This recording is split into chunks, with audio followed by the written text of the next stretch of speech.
ardayda wax ka barata magaalada ee laga keenay qurbaha gaar ahaan dalalka reer galbeedka iyo weliba dalalka Afrika iyo Khaliijka iyo kuwa ka yimid gobolada dalka xilligani waxa ay ku jiraan tartan xoogan oo dhinaca waxbarashada waxaana taasi dheer inaad iskuulada aad ku arkayso arday Turkiya oo wax la baranaya kuwa Soomaalida oo weliba fasaladu ay wada galayaan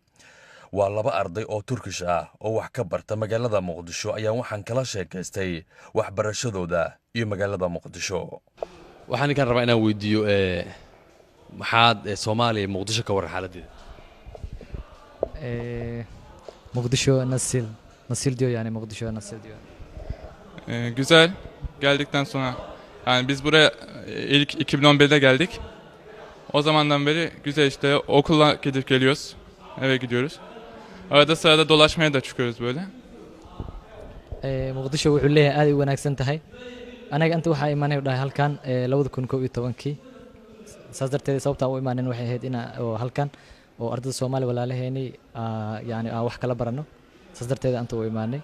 ay magaca ishag Said hay ka waran jawiga Muqdisho ka warsay aragtaa nasıl yani Muqdisho hava nasıl görüyorsunuz yani Mogadishu'da hava iyi ama insanı çok terletiyor. Yani bu kadar. yani jawiga Muqdisho aad u fiican yahay oo dhahay marmarka qaar in kasta marmarka qaar iska dhacayo oo banaanka laakiin jawigeeda aad u wanaagsan yahay goorma imaad inta ne zaman gelmiş buraya diyor 28 Ağustos'ta 2014'da geldim. Geldiğimden de gayet mutluyum. wuxuu imaaday bishii 6 2014 imaaday ilaa hadda Muqdisho jooga laakiin wax dhib ma la kulmin oo dhahay laba kalmad oo Soomaali ma ii sheegi kartaa yani iki kelime Soomaalce yani söyleyebilir misin diyor yani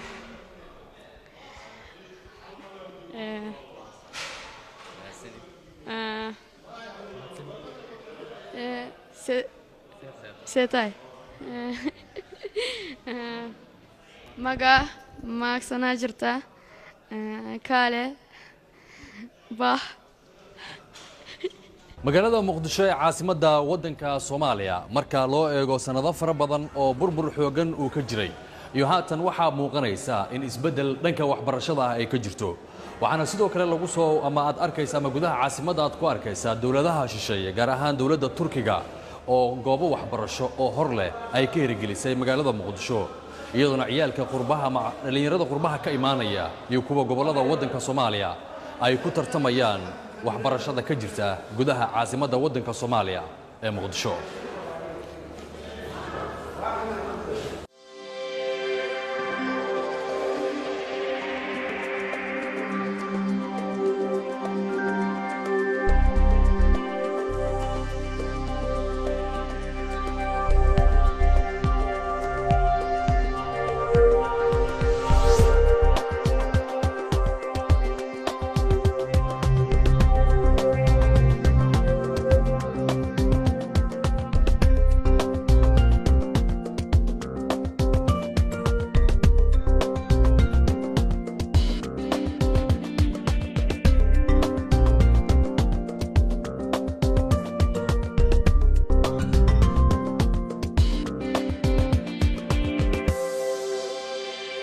magacaaga sheeg أيوب maxaa lagu diraa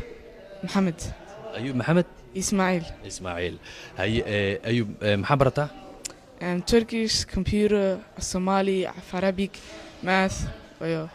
xagee ka imaatay waddankee ka imaatay Sweden Soomaaliya meeqa sana joogtaa and 4 months 4 biloodaa joogtaa hay ka waran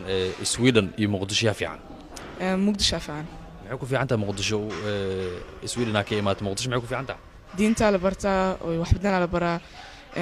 wadanka joogtaa hadana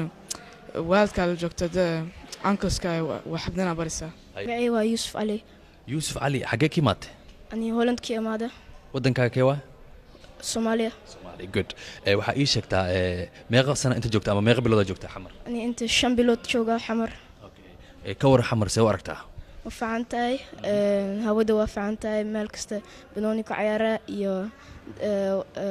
dad oo Soomaali la jooga holan maxaa ku nacday xamarna maxaa ku jeclaatay xamar waa ku jeclaaday inta quraan barakara dad oo Soomaali jooga si fiican wala hadli karaa iyo Holland kuna inaan qoraan ma bari karaa iyo gaalada iyo dadka meesha joogan misfahmayno. Horizon, do you understand? So reading a book should take a huge part in our life. Okay? It is good for your character, it is good for your social life. شمس على عبد الرحمن. okay shamso maxaad barataa waxaan bartaa galaaska famtuuga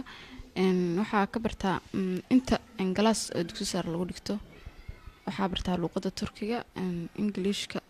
luqadda carabiga waxaana la baraa certificate-ka soo iskuulkan magaciisa waxaa la yidhahdaa Kiblanum Turkish School aniga waxaan ka imid Puntland waxaan imid sanadkan bishii 3aad 22 waxaan u imid iskuulkan gaalkacay way iga soo wadaan ayaka imtixaan soo qaadeen soo hadda waxaan ahay galaaska famtuuga Ayman Xuseen Daahir okay Ayman Xuseen Daahir xagee ka imaatay Belgium xagee ka timid waxa ka imaaday Belgium-ka ka timid okay goor imisa sano inta joogtaa ha 4 bilood 4 bilood joogtaa okay maxaad baratay waxaan baranaa English Turkish Somali Arabi haye ka war muqdisho see waay xaaladeeda aad oo fiican tahay muqdisho ma laga yaabaa inaad Belgium u laabato marab Belgium ma laablo Somali smuudingi bas shaqaalayaanya Belgium marabi Soomaaliya inta hadda joogtay maxaa la yaabtay wax alla yaabtay ma aragtay waxna ma yaabeen ariya bas oo banaanka shoogaa la yaabay eriga oo banaanka joog ma la yaabtay waxa sal yaabay haye magacaaga sheeg magacayga waa Muniiro Maxamed Seedo haye imisa dhiganaysa iskoolkan iskuulkan waxaan dhiganayaa 3 bilood haye waxyaalaha aad ka baratay maxaa iga sheegi kartaa waxyaabahan ka bartay waxaa kamid ah language Turkish iyo Englishka iyo Carabiga iyo mathematics dadka iskoolka dhigtay waxay ku jiraan dad dibadda ka imaaday qurba joog ah dad gobolada wadanka ka yimid dad muqdisho joogi jiray xagee ku jirtaa ana waxa ku joogaa dad oo gobolada ka imaaday gobolkee gobolka Hiiraan beledweyne ma ka timid Buulo Barda ma ka timid Jallaqsi ma ka timid xagee ka timid beledweyne ka imaaday xaafadee ka timid waxa ka imaaday Marxalad wabi aad aragto goormii kugu dambeysay markaan muqdisho imaaday ugu dambeysay okay waxaan rabaa inaad tiraahdid beledweyne ka imid ma dhihi kartaa af Turkish ma ku dhihi kartaa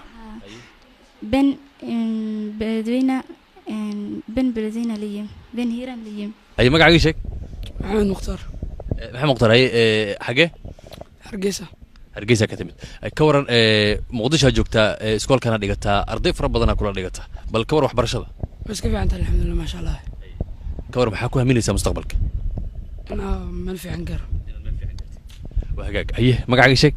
Abdullah Faisal Arsan Abdullah hay xagee ka timid from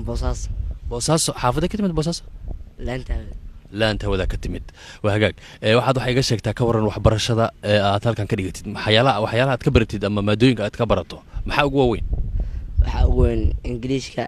Turkishka and Soomaaliga